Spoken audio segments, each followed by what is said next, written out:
Gold trusted gold buyers మీరు తాకట్టు పెట్టిన బంగారాన్ని విడిపించి ఈ రోజు ఉన్న మార్కెట్ ధరకు కొనబడును. ఇప్పుడు అసలు విషయానికి కూడా వెళ్ళిపోదాం. సో ఎవరైనా కానీ శుభం ప్రీ రిలీజ్ ఈవెంట్ వైజాగ్ లో జరిగింది చూస్తే మీ గురించి పర్టికులర్ గా ఆ రోజు సమంత గారు చీఫ్ గెస్ట్ గా అంటే she's a producer, okay, so she's the star of that night అనుకున్నాం.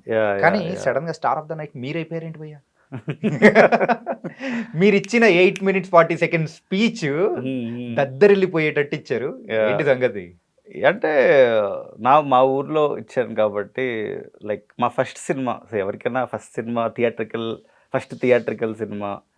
అండ్ నేను జనరల్లీ అంటే నా పర్సనల్గా నాకు తెలిసిన వాళ్ళు, లైక్ నా close friends, they know about me. Okay, so వాళ్ళు కొత్తగా ఉండదు, పబ్లిక్గా మీకు తెలుస్తుంది. కానీ జనరల్లీ మా క్లోజ్ ఫ్రెండ్స్ తెలుసు. నేను జనరల్ ఇలాగే కొద్దిగా హడావిడి చేస్తాను అనమాట బేసికల్లీ. సో సెట్లో అందరికీ కూడా తెలుసు basically. So that was new to public basically. So ఇది కానీ బట్ యా, జెన్యున్గా మంచి సినిమా తీసాము. అంటే ఒకటి ఇప్పుడు అంత కాన్ఫిడెంట్గా స్పీచ్ ఇచ్చాను. రేపు పొద్దున్న ఇఫ్ ఇట్ డింట్ రిఫ్లెక్ట్ ఆ స్పీచ్ ఎంత కాన్ఫిడెంట్, ఎలా మాట్లాడాడు వీడు, సినిమా అలా అవ్వలేదు అని ఎంత రిస్క్ చేశాను నన్ను ఆ స్పీచ్ ఇవ్వడానికి. అంటే అది చాలా చాలా రిస్క్ చేసిన స్పీచ్ అది. లైక్ ఏమనిపించిందంటే ఎవరైనా కానీ ఫస్ట్ మూవీకి వస్తూ ఉన్న డైరెక్టర్ కానీ థియేట్రికల్ గా వస్తున్న వాళ్ళు అంత కాన్ఫిడెంట్ గా ఎట్లంటే లిటరల్లీ గొంతు చించేసుకొని కూడా నా మూవీ రవై ఇట్లుండబోతుంది అని చెప్పేసి చెప్పింది ఇంతవరకు ఎప్పుడు చూడలేదు, వినలేదు కూడా. కానీ మీరు ఇంత కాన్ఫిడెంట్ గా చెప్పేటప్పటికి ఏమాత్రం కొంచెం తేడా వచ్చినా కానీ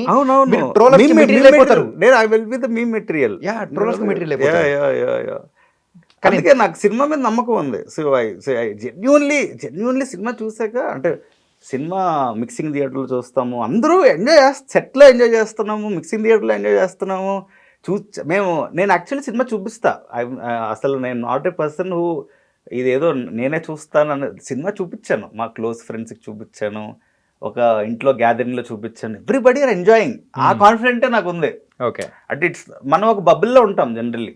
సో మన సినిమా మనకే నచ్చేస్తుంది. అంటే మన చుట్టూ వాళ్ళు కూడా పొగుడుతారు మనల్ని, అరే ఏం సినిమా తీసేవారా.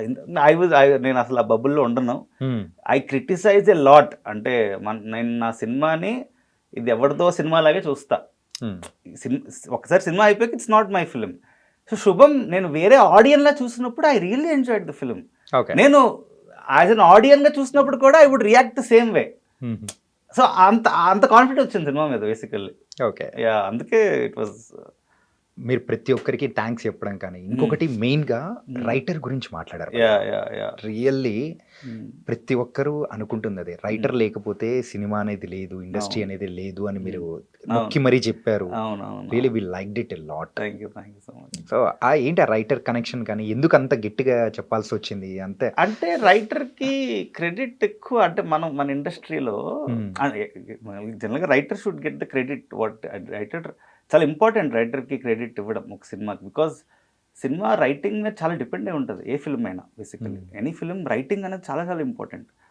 సో ఇప్పుడు మనం ఒక థియేటర్కి వెళ్ళి థియేటర్ నుంచి బయటికి రాగానే ఆడియన్స్ మాట్లాడేది కథ గురించి మాట్లాడతారు.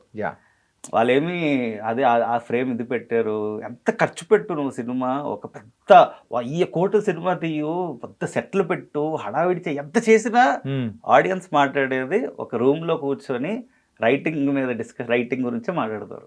సో రైటింగ్ అనేది అంత important. Okay, so yeah, that's why writers చాలామంది రావాలి ఇండస్ట్రీకి. అంటే నేను అంటే అదే ఐ ఆల్వేస్ సే దిస్. ఇప్పుడు నేను కూడా రైటింగ్ చేసి నేను డైరెక్షన్ చేస్తే ఇంకా రైటర్స్ ఎందుకు వస్తారు? రైటర్స్ డైరెక్టర్లు అయిపోతారు. సో రైటర్స్గానే ఉంటూ, అంటే నేను ఉండమని చెప్పట్లేదు, బట్ రైటర్స్ ఆ పెన్ తాలూకా ఇది వాళ్ళు రైటర్ అవ్వదని ఉంటారు. వాళ్ళకి కూడా రికగ్నిషన్ వచ్చింది అనుకోండి రైటర్కి, వాళ్ళు రైటర్ లాగే ఉంటారు. If they get the proper recognition, వాళ్ళు డైరెక్టర్ అవుదాం అనుకోరు.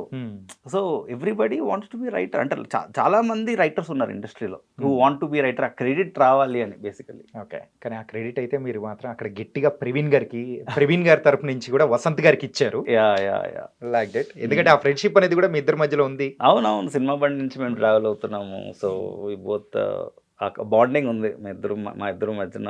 ఆ కొలాబరేషన్ అయితే క్రేజీ కొలాబరేషన్ మా ఇద్దరిది. ఓకే, సినిమాలోనే ఒక హర్రర్ స్టోరీని మరి చూపించబోతున్నారు. యా అది కూడా టీవీ ద్వారా. యా అది లిటరలీ లేడీస్ ఉంటారు కదా, అవునవును. శాలిని, శ్రేయ అండ్ వాళ్ళందరూ ఇట్లా పెట్టుకుని ఇట్లా చూస్తూ ఉంటే మేము ఒక్కసారిగా ఏంటి వాళ్ళు ఏంది అట్లా తయారైపోయారు, ఏంటి వాళ్ళు ఏంటి అట్లా చూస్తున్నారు అనిపించింది అనమాట. ఫస్ట్ పోస్టర్ చూసి గ్లిమ్స్ అవన్నీ రాకముందు ఏంటి ఇలా ఉంది, ఏదో తేడా కొడుతుంది సినిమా అనండి మన చూసారా, ఆ టైప్ లో అనిపించింది లుక్ చూసేటప్పుడు. అంటే డిఫరెంట్ క్రేజీ కాన్సెప్ట్. అంటే సినిమా చూస్తున్నప్పుడు మీకు అనిపిస్తుంది, నేను స్పీచ్ లో కూడా అరే ఏంట్రా ఇది అవి అనుకుంటారు రియల్లీ అది. అంటే కొత్త ఐడియా, వెరీ ఫ్రెష్ ఐడియా. అంటే ఆ ఐడియానే మీకు సినిమా చూసే తెలుస్తుంది. అంటే చాలా మంచి ఐడియా.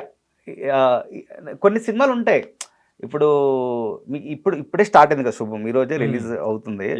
నా నమ్మకం ఏంటంటే Shubham script it will be remade in all languages, Tamil, Malayalam, Hindi, Kannada, ఇండియాలో అన్ని లాంగ్వేజ్లో రీమేక్ అవుద్ది విత్ అదర్ యాక్టర్. అంత మంచి స్క్రిప్ట్ అది, అంత బ్యూటిఫుల్.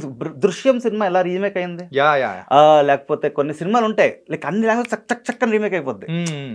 అంత వాల్యూ ఉన్న స్క్రిప్ట్. అంటే it's universal point. Universal point.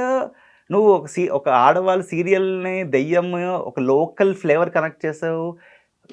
All over connect అవుతుంది నీకు, ఊరిలో కూడా వెళ్తుంది నీకు. అంటే నా నమ్మకం ఏంటంటే ఈ సినిమా ఎలా చేస్తుందో తెలియదు, గట్టిగా చేసింది అనుకోండి ఒక ఊరిలో, ఒక మామూలు ఊరిలో చాలా రోజులై సినిమా చూడలేక ఇప్పుడు ఊరిలోకి వెళ్తే మీరు లాస్ట్ సినిమా ఏది అని అడిగితే ఏదో చెప్తారు మనకి. అంటే రీసెంట్ సినిమాలు కూడా చెప్పరు, ఎప్పుడో చూసామండి బాహుబలి చూసామేమో అంటారు. అంటే అంతే సినిమాలు, మనం సినిమా గోవర్సే మళ్ళీ సినిమాలకి వెళ్తున్నాం తప్ప ఊరుల్లో ప్రాపర్ ఊరుల్లోని ఒక అందరిని అడిగారు అనుకోండి మీ లాస్ట్ సినిమా ఏంటి, సినిమాలు వాళ్ళు ఏ టీవీలో వస్తే చూసుకుంటున్నారు. వాళ్ళకి హాయిగా పాత సినిమాలు చూసేవారు రాజేంద్ర ప్రసాద్వి. అలాంటి హాయి, అలాంటి రిలాక్సేషన్ ఈ సినిమా ఇస్తుంది. ఓకే, అంటే అబ్బా అవి చూడగానే ఒక ఇప్పుడుదో ఒక పాత ఒక మంచి ఒక సింపుల్ ఫిల్మ్, ఎక్కువ హడావిడి ఉండదు. సినిమా చూస్తున్నాను మీకు అర్థం అవుతుంది. చాలా నీట్ రైటింగ్, ఒక ఫేస్లో ఒక చిన్న స్మైల్ ఉంటుంది through out the film. Okay, ఇస్తుంది, ఆ కంఫర్ట్ ఇస్తుంది మీకు సినిమా చూస్తున్నప్పుడు. ఆ కామెడీ కూడా ఇక్కడి నుంచి వస్తుంది అనమాట. ఏదో పెట్టాలని పెట్టలేదు, ఏదో ఒక జోక్ పెట్టాలని పెట్టలేదు, చాలా జెన్యూన్ ఆనెస్ట్ ఫిలిం అనమాట అది. సో అందుకే నేను ఆ నమ్మకం ఉంది నాకు. This film it could be remarkable benchmark for next coming films. Okay, అంటే మళ్ళీ మనం పాత జంజాల గారి కామెడీ, పాత ఎరా ఈ సినిమా క్రియేట్ చేస్తుందేమో అని నా గట్టి నమ్మకం బేసికల్లీ.